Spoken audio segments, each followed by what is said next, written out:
इधर जासम ने कारोबार स्टार्ट किया, उधर मैंने भी ट्यूशन देनी शुरू कर दी। ट्यूशन और सैलरी में मैंने बड़ी बड़ी कमेटियाँ डाल लीं। जासब अपने कारोबार में बेहद मसरूफ़ हो गए। ये वक्त ज़्यादा टाइम और मेहनत का था, तो जासब घर पर बिल्कुल भी टाइम ना दे पाते। थके हारे रात गए लौटते और फिर सुबह निकल जाते। मैं बच्चों के साथ इनकी ज़रूरियात भी पूरी करती। उन मेरी कोशिशों से मेरी आंखें छलक पड़ीं। हमारी कामयाबी की तरफ पहला कदम था। इधर मैंने प्लाट पर भी काम शुरू करवा दिया था, और ऐसे मौक़ों पर मैं शुक्राने के नवाफल ज़रूर अदा करती। जाज़ब की मसरूफ़ियात हद से ज़्यादा बढ़ी तो मेरी ज़िम्मेदारियाँ भी बढ़ती चली गईं। अम्मा की तबीयत ख़राब होती, मुझे ही अस्पताल लेकर भागना होता। बच्चों के स्कूल के मसाइल मैं निपटाती। घर के कामों के साथ साथ मुझे प्लाट पर भी मुसलसल टाइम देना पड़ता। साथ साथ हमेशा मुझे जाज़ब के मामले में अलर्ट रहना पड़ता कि उन्हें कभी कभी शहर से बाहर जाना पड़ता तो इसकी तैयारी मुकम्मल रखनी होती। शाहज़ेब भाई बहुत हमदर्द और अच्छे इंसान थे।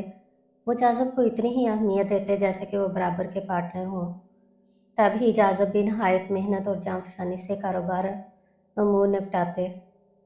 माशाल्लाह कुछ साल गुजरने तक हमारी आमदनी में खातर ख्वाह इजाफा हो रहा था। बच्चे भी बड़े हो रहे थे, इनकी ज़रूरियात और मसरूफियात भी बढ़ गई थी। मेरी अनथक मेहनत से घर के हालात में सुधार पे सुधार आता चला जा रहा था। घर और घर हस्ती के चक्कर में, कुछ कर दिखाने के चक्कर में मैं खुद को फरामोश कर चुकी थी। अपने आप को भूलकर, अपने सुख चैन और आराम को पसे पुश डालकर सिर्फ और सिर्फ घर को घर बनाने के लिए चक्कर में लगी रहती। इधर जाज़ब की अपनी मसरूफियात थी। वो घर पर होते तो भी रातों को देर तक मैसेजेस पर बातें करते रहते। कभी कभी आधी रात को कॉल आ जाती तो वो उठकर बाहर चले जाते कि मुबादा मेरी नींद खराब ना हो जाए। इसी तरह आखिर कुछ माह की मुसलसल तामीर के बाद हमारा 600 गज का बंगला मुकम्मल हो गया और हम लोग इसमें शिफ्ट हो गए। शिफ्ट होने से पहले अम्मा ने घर में कुरान खानी करवाई, साथ ही हमारे घर में दो दो दो गाड़ियाँ आ गईं। इतना लंबा अरसा, इतना तवील अरसा गुजारते गुजारते एहसास तक न हुआ कि वक्त कितना आगे निकल चुका है। जाज़ब का बिजनेस भी खूब चमक चमक उठा था। हमारी तर्ज ज़िंदगी अल्हम्दुलिल्लाह मेरी सोच के मुताबिक गुजर रही थी। घर में दो दो गाड़ियाँ थीं। मैंने जब पीछे मुड़कर देखा तो मैं अपनी शादीशुदा ज़िंदगी के 20 साल गुजार चुकी थी। जाज़ब की बेशक कीमत अलमारी में अनगिनत कीमती सूट्स हर वक्त रेडी रहते। आज भी जाज़ब वैसे ही यंग, फ्रेश और जाज़ब नज़र आते। मेरे बच्चे शहर के बेहतरीन कॉलेजेस में ज़ेर तालीम थे। ज़रूरत के अलावा आसाइशों से भरपूर ज़िंदगी थी। मेरे पास बेशुमार कीमती कपड़े, ज्वेलरी और ज़रूरत से ज़्यादा चीज़ें थीं। इतनी कि मुझे इन चीज़ों को इस्तेमाल करने का वक्त भी ना मिलता था। मुझे लगता था कि मेरी मेहनत का समर मुझे मिल गया है। कुछ रोज़ से जाज़ो मुझे चुप चुप और खिंचे खिंचे से नज़र आ रहे थे। मैंने इस्तफसार किया तो टाल गए। मैं समझी कारोबार में मसरूफियत और मेहनत की वजह से शायद थकन हो जाती होगी। मैं इनका और ज़्यादा ख्याल रखने लगी, दिलजोई करती, मगर इनके रवैये में कोई बदलाव नहीं आ रहा था। इस रोज़ रात मेरी आंख खुली तो 3 बज रहे थे। जाज़ब अभी अभी उठकर वॉशरूम गए थे। तभी मुझे इनके सेल की वाइब्रेशन महसूस हुई। मुझे हैरत हुई कि इनको वाइब्रेशन पर रखने की क्या ज़रूरत थी। हो सकता है कि मेरी नींद खराब हो जाने के ख्याल से रखा हो। खुद ही सोचकर करवट बदल कर लेट गई, मगर मुसलसल मैसेजेस आ रहे थे। जाज़ब भी बाहर नहीं आए थे। तब ना चाहते हुए भी मैंने इनका सेल देखा। हाय जानू, क्या हो रहा है? क्या तुम्हारी मदर इंडिया जाग गई है? मैं अभी मैसेजेस के अल्फाज में उलझी थी कि बेल बजने लगी। मैंने कॉल रिसीव कर ली। जानू, कब से मैसेजेस कर रही हूँ, कहाँ हो यार? हद होती है, क्या अपनी ओल्ड इज़ गोल्ड के साथ बिजी हो? उफ, तौहीन के एहसास से मेरी कनपटियाँ सुलगने लगीं। नस्वानी आवाज़ थी, साथ ही इतनी बेतकल्लफ़ी, और old is gold mother India यकीनन मुझे मुखातब किया गया था। ये कौन थी? नींद मेरी आंखों से उड़ चुकी थी। मैंने कॉल काट दी।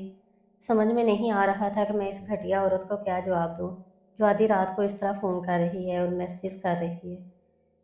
कि क्या हरकत है? इस तरह किसी का सेल चेक करते हैं क्या? इससे पहले कि मैं संभलती, पीछे से जाज़ब ने मेरे हाथ से सेल छीनकर कदरे बरहमी से कहा, किसी के नहीं जाज़ब, आप मेरे शौहर हैं और मेरा पूरा पूरा हक है आप पर। और मैं कोई चेकिंग नहीं कर रही थी, मुसलसल कॉल्स आ रही थी तो मैंने रिसीव की थी कॉल। वो ये कौन थी जो आपको इस बेतकल्फ़ी से रात के 3 बजे जानू कहकर मुखातब कर रही थी? मैंने खासे ज़ोर से चीखते हुए कहा। मेरी बात पर जाज़ब ने निगाहें झुका ली। बताएं जाज़ब, कौन थी ये, और इसने आधी रात को आपको कॉल किस हैसियत से की, और इसे क्या हक पहुंचता है कि मेरी तौहीन करे? गुस्से से मैं कांपने लगी थी। जाज़ब बदस्तूर खामोश थे। जाज़ब आपकी खामोशी बड़े तूफ़ान के आने की गवाही दे रही है, मुझे बताते क्यों नहीं है कि इसका आपसे क्या रिश्ता है? इस बार मैं पूरी कुव्वत से चीखी थी। वो आपकी हाँ, हाँ, वो मेरी बीवी है। जाज़ब ने मेरी बात मुकम्मल होने से पहले ही इस रफ्तार से कहा जिससे मैंने पूछा था।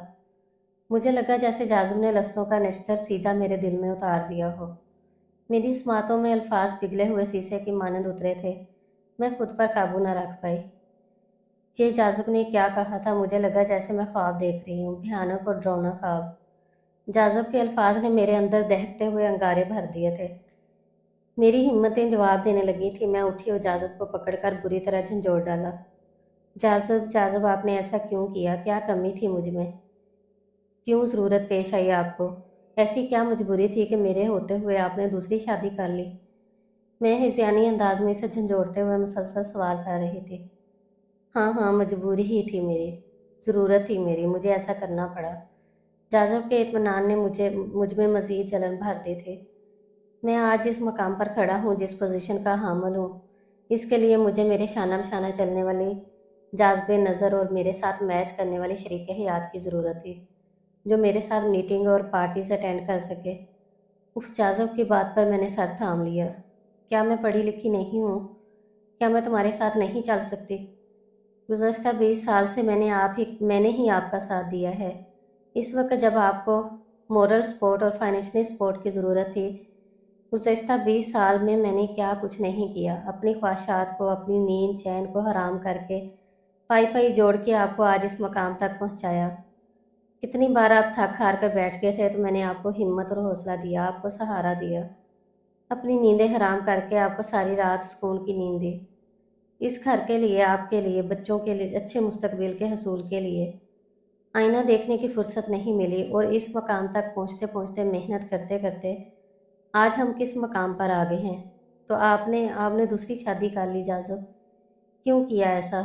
मेरा बस नहीं चाह रहा था कि जाज़ब को झंझोड़ कर रख दूँ। इससे अपने 20 साल का हिसाब किस तरह मांगूँ? तुमने किया ये सब कुछ, जाज़ब ने कहा, और ये सब कुछ करते करते तुम अपना आप भूल गई। तुमने सिर्फ एक जानब ही देखा, दूसरी जानब देखने का सोचा भी नहीं। तुमने दूसरा रुख तो देखा नहीं। एक तो तुम मेरी हम उम्र हो, ऊपर से सांवली और मामूली सी सूरत की। तुमको चाहिए था कि खुद को भी कभी आईने में देखने की जहमत कर लेती। घर को बेहतर बनाते बनाते खुद बद से बदतर होती चली गई। ज़रा खुद को मेरे बराबर लाकर आईना देखो, कैसी लगने लगी हो तुम, अजीब सी, मुझसे बड़ी। मेरे दोस्त तुम्हें देखकर मेरा मजाक उड़ाते हैं। तुम मुझसे 10 साल बड़ी लगने लगी हो।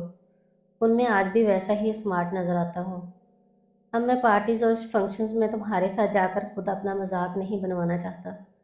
इसलिए मुझे अपनी कोलीग नाइमा से शादी करनी पड़ी। और हाँ, ये एहसान जताने की कतई ज़रूरत नहीं कि तुमने घर के लिए किया। तुमने घर के लिए वो किया क्योंकि तुमने जो कुछ किया वो सिर्फ अपने भरम और स्वाद के लिए किया। तुम्हें माशरे में अपना नाम और इज़्ज़त बनानी थी कि कल को अगर तुम्हें अपने वालिदैन का सामना करना पड़े तो तुम इनको फ़ख्र से बता सको कि तुमने क्या कुछ पाया। तुम फितरतन ज़िद्दी औरत हो। तुमने पहले ज़िद में आकर मुझसे शादी की और इस ज़िद का भरम रखने के लिए इतना कुछ किया, वरना कोई भी खुद को फरामोश नहीं करता। ये तुम्हारी ज़िद और अना ही थी कि जिसने तुम्हें अपने आप को देखने का मौका न दिया। और आज हम जिस मकाम पर हैं इसमें सिर्फ तुम्हारा ही नहीं, मेरा भी बराबर का हिस्सा है। इसलिए बजाय ये कि वावेला करो और कोई एहतजाज करो, खामोशी से ये हकीकत तस्लीम कर लो। वो जैसा चल रहा है वैसा ही चलने दो। मुझे सोने दो, सुबह काम करने हैं। वो मुझे नहाए सफाकी और बेरहमी से वो मुझ पर लफ्ज़ों के पहाड़ गिराता हुआ इत्मीनान से बेड पर जा लेटा। उफ खुदाया, आज आज़म ने कैसे कैसे इल्काबाज से नवाज दिया था। इतना सब कुछ कहते हुए करते हुए इसे ज़रा भी मेरी फीलिंग का कोई एहसास ना हुआ। एक लम्हे को भी उन्होंने मेरे बारे में नहीं सोचा। मैंने अपनी ज़िंदगी के ऐन जवानी के 20 साल जिस शख्स के लिए कुर्बान कर डाले थे, अपनी शहाना ज़िंदगी छोड़कर मुफरसी और तंगदस्ती के दिन देखे। मुसलसल मेहनत और लगन से अपने दिन रात, अपनी नींदें, चैन, सुकून, सब कुछ इस घर के लिए कुर्बान किया था। जाज़ब तो मेरी रियाजत का एक लम्हे का हक भी अदा ना कर पाए थे। और ऊपर से ये कि मैंने ज़िद्दी हूँ, मैंने सब कुछ ज़िद में आकर किया। मैं इनसे शादी भी ज़िद के लिए की। उफ, कितनी तौहीन की थी मेरे जज्बात की, मेरी मोहब्बत की, रियाजत की, मेरी कुर्बानियों की। कितनी बेदर्दी से रोन डाला था मेरे ख्वाबों का यह सिला। मेरे लबों पर खामोश सिसकियां दम तोड़ने लगी थी। मुझे जाज़ब का चेहरा कितना मकरूर और खुदगर्ज लग रहा था। मुझे इनके वजूद से घिन आने लगी थी। मैं अपना तकिया उठाकर लाउंज में आ गई थी। एक लम्हे में भी इस शख्स के साथ गुजारना मुहाल था। आज ही मुझ पर एक और भयानक हकीकत का इदराक हुआ था। मैं अपनी दोस्त के साथ ओल्ड होम गई थी। जिसे वहाँ कुछ काम था, वो अपने काम में बिजी हो गई, तो मैं यूं ही चलती हुई थोड़ा सा आगे बढ़ी। तब मैंने जो देखा वो मेरी बर्दाश्त से बाहर था। वो मेरी मम्मा ही थी जो सामने बेंच पर बैठी थी। इनके खूबसूरत चेहरे पर गुजरे वक्त के दुख थे। झुर्रियों भरे चेहरे पर वो बेबस और सोगवार आंखें जिनमें कभी तमकनत होती थी, आज वो इतनी बेबस और मजबूर नजर आ रही थी। मेरा दिल चाहा दौड़कर इनसे लिपट जाऊं, मगर मैंने खुद पर कंट्रोल किया और इनकी हिस्ट्री मालूम की। तब पता चला कि पापा की डेथ हो गई। आशिफ भैया अपनी फैमिली के साथ अमेरिका में सेटल हैं और जाने से पहले, आज से 10 साल पहले, वो मम्मा को यहाँ छोड़ गए हैं। इसके पास से कोई राब्ता नहीं है और ये कि आशिफ भैया ने सारी जायदाद भी सेल कर दी है। इतना बड़ा भयानक सच जानकर मैं रो दी थी। तब मैंने सोचा था कि मैं जाज़ब से बात करके मम्मा को अपने घर ले आऊँगी, लेकिन आज ही दूसरी तकलीफ था और दिल चीर देने वाले इंकशाफ ने मुझे रेजा रेजा कर दिया था। मेरी कुछ समझ में नहीं आ रहा था कि मैं क्या करूं। मैंने 20 साल में क्या पाया था, यही सोचते सोचते रात खत्म हो गई। एहसास तब हुआ जब अम्मा और बच्चे नमाज के लिए उठे। अम्मा ने मुझे इस हालत में लाउंज में देखा तो हैरान रह गई। अम्मा को देखकर मेरी सारी हिम्मतें जवाब दे गई। मैं इनके गले लाकर फूट फूट कर रोने लगी। मेरी बात सुनकर अम्मा भी शाक्ड हो गई। बच्चे भी आंखें फाड़े हैरत ज़दा थे। जाज़ब भी उठकर आ चुके थे। जाज़ब, ये तुमने क्या किया? तुम्हारा दिमाग खराब हो गया है क्या? क्या सर क्या सोचकर तुमने ये घटिया हरकत की? तुम्हें शर्म नहीं आई कि ऐसी बीवी के होते हुए तुमने दूसरी शादी कर ली? शिद्दत जज्बात से अम्मा कांपने लगी थी। इनकी आंखों से आंसू बह रहे थे। उन्होंने आगे बढ़कर जाज़ब के मुंह पर तमाचा भी मारा था। अम्मा अम्मा प्लीज़, आप हौसला रखें, आपकी तबीयत खराब हो जाएगी। मैंने दौड़कर अम्मा के कांपते वजूद को संभाला। जाज़ब भी आगे बढ़े, मगर अम्मा ने जाज़ब का हाथ बुरी तरह झटक दिया। मैंने अम्मा को सोफे पर बैठा दिया। अजिया दौड़कर पानी ले आई। अम्मा पानी पीकर कुछ बेहतर हुई। मैंने अम्मा का हाथ थामा और धीमे लहजे में कहना शुरू किया, अम्मा प्लीज़, आप इतना गुस्सा मत करें, आपका बीपी शूट कर जाएगा। और जो हो गया सो हो गया, इसलिए हमें इस बात पर शोर करने की बजाय इस हकीकत को मान लेना चाहिए। मगर मेरा कोई तल्लक जाज़ब से ना होगा, ये बात मैंने दिल में सोच ली थी। मेरी इस बात पर अम्मा के साथ असहाम और रजिया भी मुझे हैरत से देख रहे थे। हो गुड, मेरी बात पर जाज़ब ने इत्मीनान से कहा। इसे लगा जैसे मामला सेट हो जाएगा। क्योंकि मैंने ये बात कही थी, वो मुतमिन होकर वाशरूम जाने के लिए वापस पलटे। तब भी अम्मा ने उन्हें आवाज़ दी। वो जाते जाते रुक गए और पलट कर देखा। जाज़ब, मुझे इस बात का शदीद दुख है कि तुम मेरे बेटे हो, जबकि इस बात पर फख्र है कि निमरा मेरी बहू है। तुमने अपनी बीवी की तमाम तर कुर्बानियों का कसमस डालकर चोरी छुपे जो हरकत की है, वो मेरी नज़र में इंतहाई घटिया हरकत है। तुम आज जिस मकाम पर हो, ये मकाम तुम्हें इस सांवली और तुम्हारी उम्र की औरत ने दिया है। अगर ये तुम्हें अपना पैसा, जेवर और अपनी ज़िंदगी के कीमती 20 साल ना देते, तो तुम आज भी लकीर के फ़कीर ही बने रहते। तुमने इसकी ज़िंदगी भर की रियासतों के सिले में इसे गलीज़ अलकाबाज से नवाजा, सोतन जैसा तोहफा दिया है। तो कान खोलकर सुन लो कि तुमने जहाँ अपनी नई ज़िंदगी का आगाज़ किया है, अब वहीं जाकर अपनी बकिया ज़िंदगी भी गुजारना। आज के बाद तुम्हारे लिए हमारे इस घर में जगह है, ना हमारे दिलों में। लौटकर दोबारा इस घर में कदम मत रखना। हमें अब तुम्हारी ज़रूरत नहीं। तुमको तुम्हारा आला मकाम और नए रिश्ते मुबारक हो। ये घर बहुत मेहनत से, मोहब्बतों की चाशनी से गूंथ कर बनाया गया है और इस घर में तुम जैसे मतलब परस्त और एहसान फरामोश इंसान की कोई ज़रूरत नहीं। अम्मा, आप ये क्या कह रही हैं? प्लीज़ अम्मा, ऐसा फैसला तो ना दें। मैं नाइमा को कभी भी यहाँ नहीं लाऊंगा, मगर मैं आप लोगों से कैसे अलग हो सकता हूँ? मैं आप लोगों के बिना अपने बच्चों के बगैर नहीं रह सकता। जाज़ब बदहवास होकर तड़प कर आगे बढ़ा और अम्मा के सामने गड़गड़ाने लगा। प्लीज़ पापा। इस दफ़ा पहली बार सहाम की आवाज़ निकली थी, जो अब तक सिर्फ खामोशी से सुन रहा था। हम आपके नहीं, सिर्फ और सिर्फ मम्मा के बच्चे हैं। आपने हमारे लिए किया ही क्या है? जब से होश संभाला, सिर्फ मम्मा को ही हमें घर और बच्चों दादी को संभालते देखा। हम जब बीमार हुए, मम्मा डॉक्टर के पास ले गई। स्कूल में जब कभी वालिदैन को बुलाया, सिर्फ मम्मा ही गई। हमारी पसंद नापसंद, हमारी ज़रूरतों का ख्याल मम्मा ने रखा। हमारी पढ़ाई, शॉपिंग, आउटिंग सिर्फ और सिर्फ मम्मा ही की जिम्मेदारी रही।